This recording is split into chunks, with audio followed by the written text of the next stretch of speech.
Chapter 37.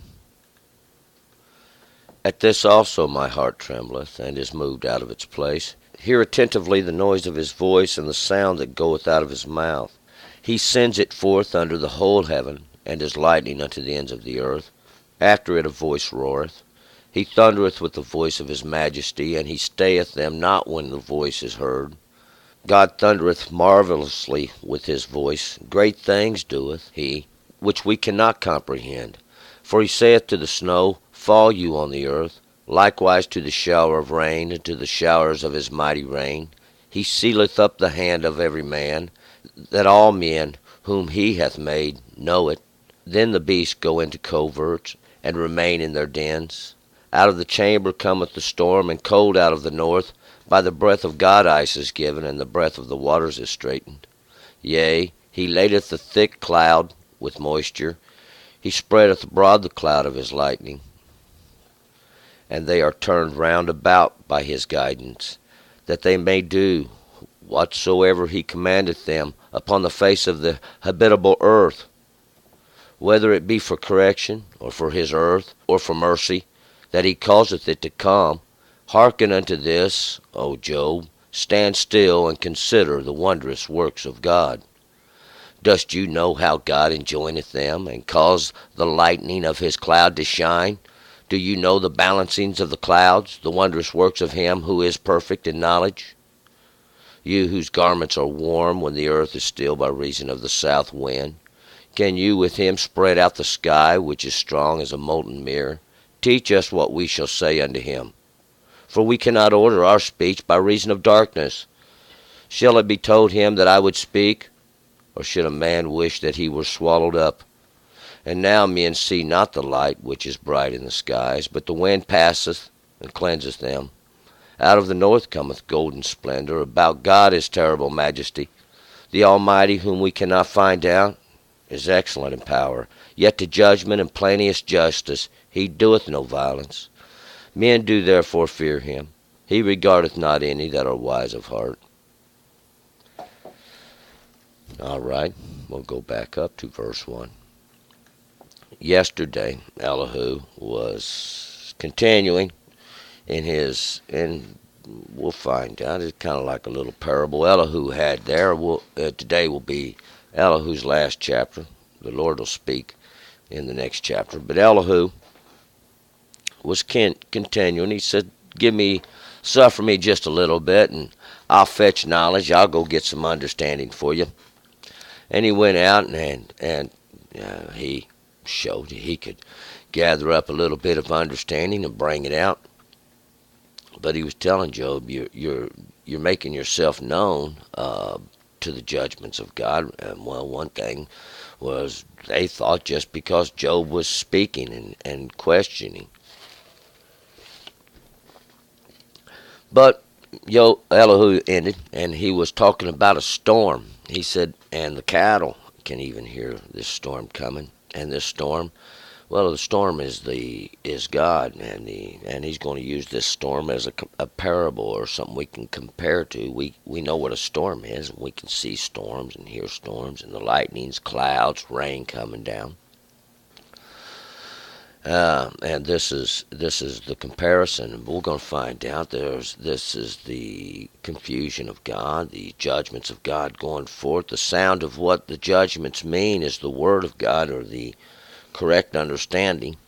Would be the sound of the thunder. Would be like that which is understood after we make a mistake. Then it's kind of like hindsight. We're going to pick it up here though in verse 1.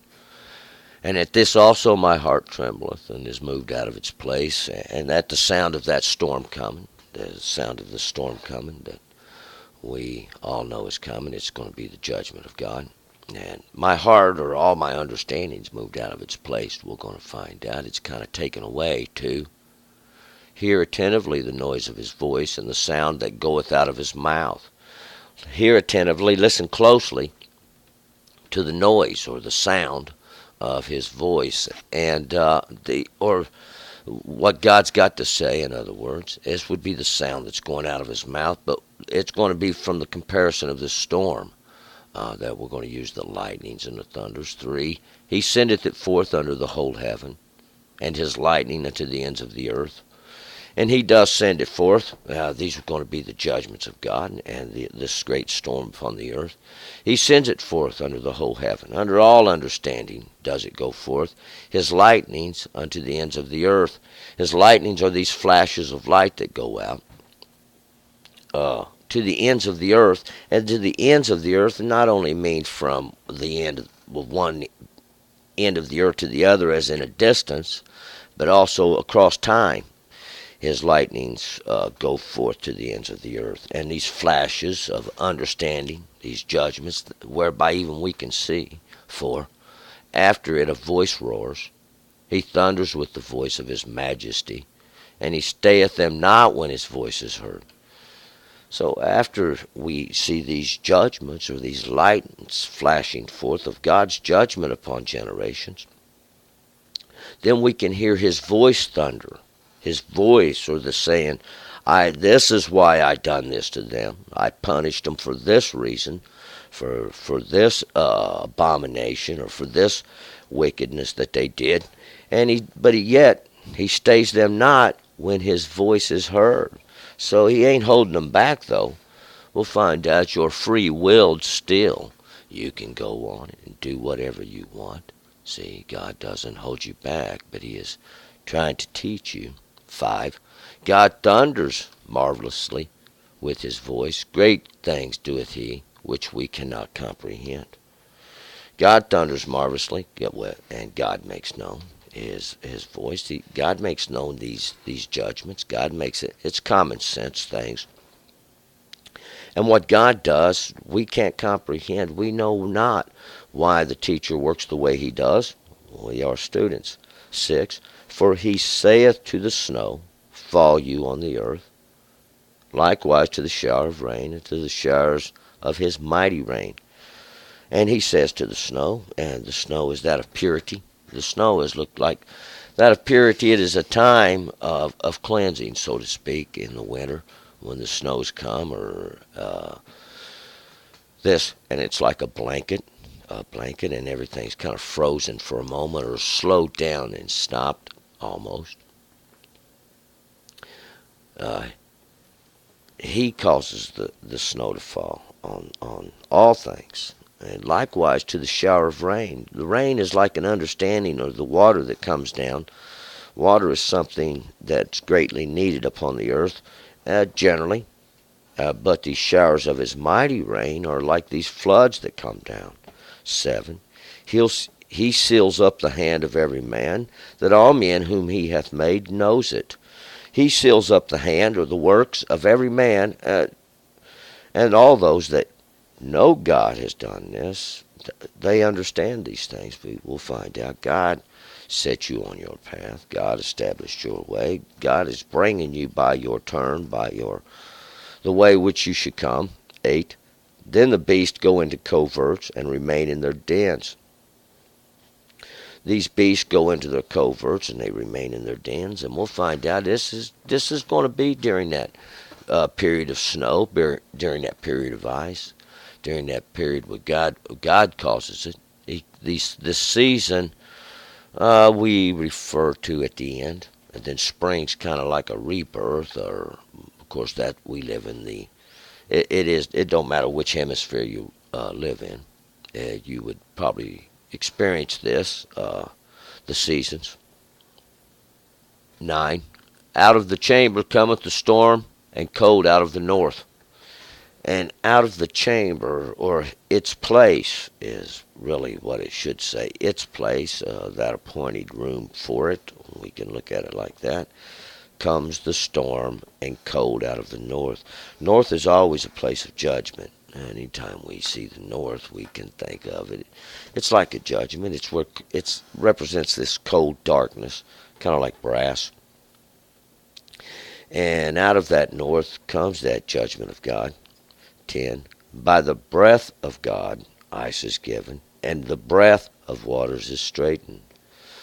By the breath of God, well, notice here this breath doesn't have the D, because we're talking about that which is within you, that which we breathe by, that which gives life. See, that which gives life of God. This ice is given, and we'll find out it's for rest. And the breadth, with the D there, talking about the width of something, an expanse of the waters, is what this could say. It's straightened, or the waters are frozen. The waters freeze, these understandings stand still. 11. Yea, he ladeth the thick cloud with moisture. He spreadeth abroad the cloud of his lightning. Yes, he lays the thick cloud with moisture. These thick clouds, these clouds is always confusion. It's always something we can't see through. But we recognize the presence of it. It's this great cloud of confusion that's in all the earth. He ladeth it with moisture. He loads it up. He weights it with this rain that's ready to break forth, and he spreads abroad the cloud of his lightning. And this cloud here that hides his lightning, that hides this place where these judgments come forth, these flashes of light that come out, and that's to show the power and the strength of God and his magnificence in the storm itself. But we'll find God is not the storm. 12. And they are turned round about by his guidance, that they may do whatsoever he commands them upon the face of the habitable earth or habitable world. They are turned around about. God controls these things. God controls the storms. God knows what they do. God brings the storm here, and it does whatever God wishes it to do, wherever it does it upon the earth. And what it does is it's accomplishing the glory of God, the majesty of God. 13, whether it be for correction, or for his earth, or for mercy, that he cause it to come. And it doesn't matter why the storm comes, or where it comes. We don't know everything, see. It could be for correction. It could be for judgment, see. It could be for his earth. It could be because some flower somewhere needs a little water. Somebody's garden needs some water. It could be for whatever reason God wants it to be. It could be that the earth needs it. That's all things that there is. The flesh needs the water as well, understanding. Or it could be just for mercy, that God thought it could use a little bit, and that he caused it to come. For whatever reason God chooses. See, whatever God wants to do, it's his creation. 14. Hearken unto this, O Job, stand still, and consider the wondrous works of God. Now listen unto this, O Job. And remember, Job's the one that's hated. Job's the one that's being browbeaten. Job's the one that's being, of course, they're sitting here, and they've scolded Job and tried to explain to Job that he's a sinner, or one who has transgressed the law of God. But of course, Job has maintained his innocence. But Elihu's saying, stand still and consider this wondrous work of God, even the storms of the earth and what the seasons of it. 15. Do you know how God enjoins them and causes the lightning of his cloud to shine?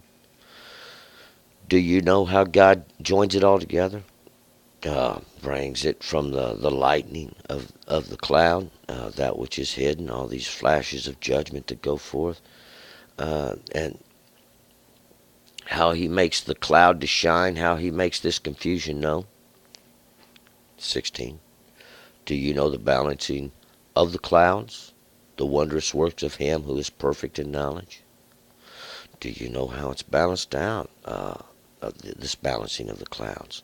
How it's all worked out and weighed out to every last drop, all the confusions of the earth even. The wondrous works of him who is perfect in knowledge. Do you know how God works these things? 17. You whose garments are warm when the earth is still by reason of the south wind.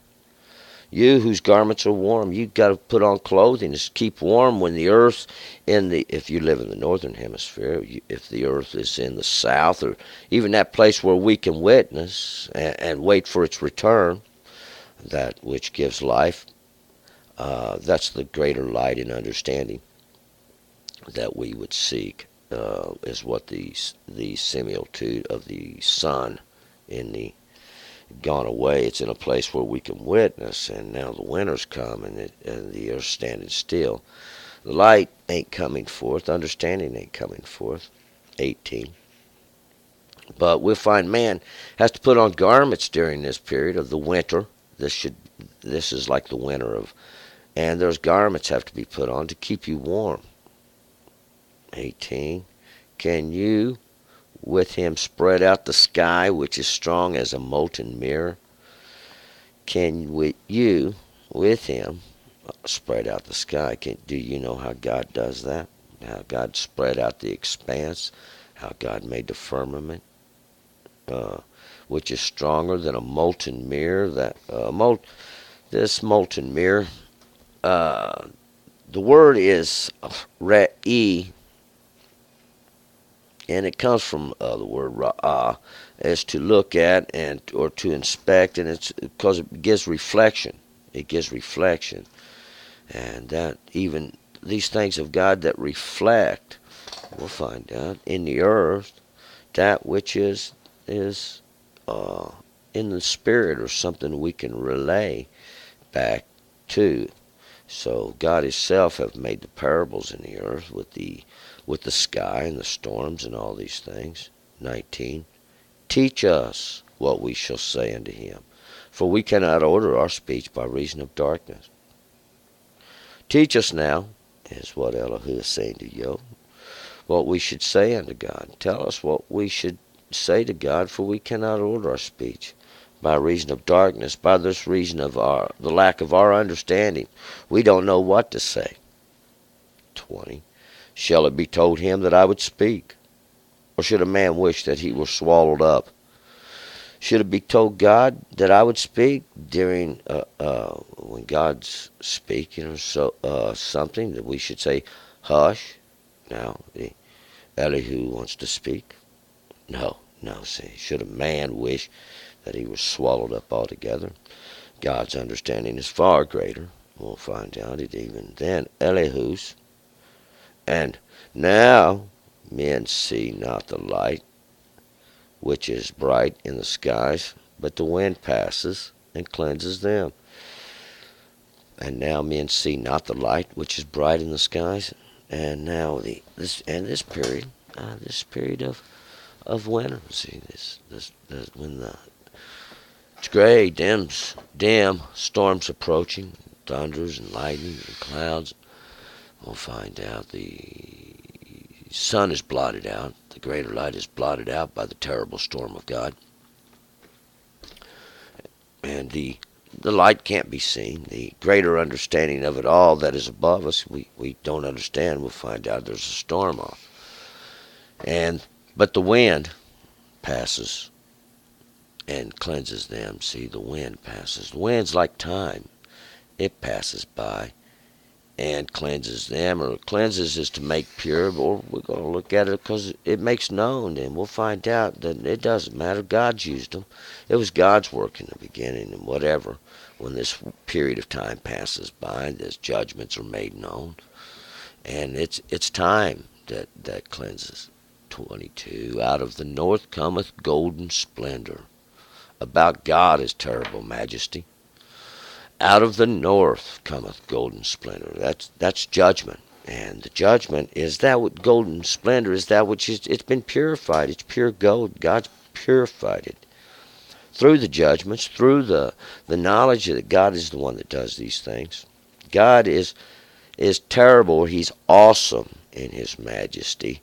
This terrible here, we shouldn't look at it like terrible, because terrible today we think is in a sense of horrific or something of terror. But here it should be, it's yeter, and it's to stand in awe, in amazement, see, to be in amazement of what God has done, His justice, or His majesty, or His greatness. 23. The Almighty, whom we cannot find out, is excellent in power.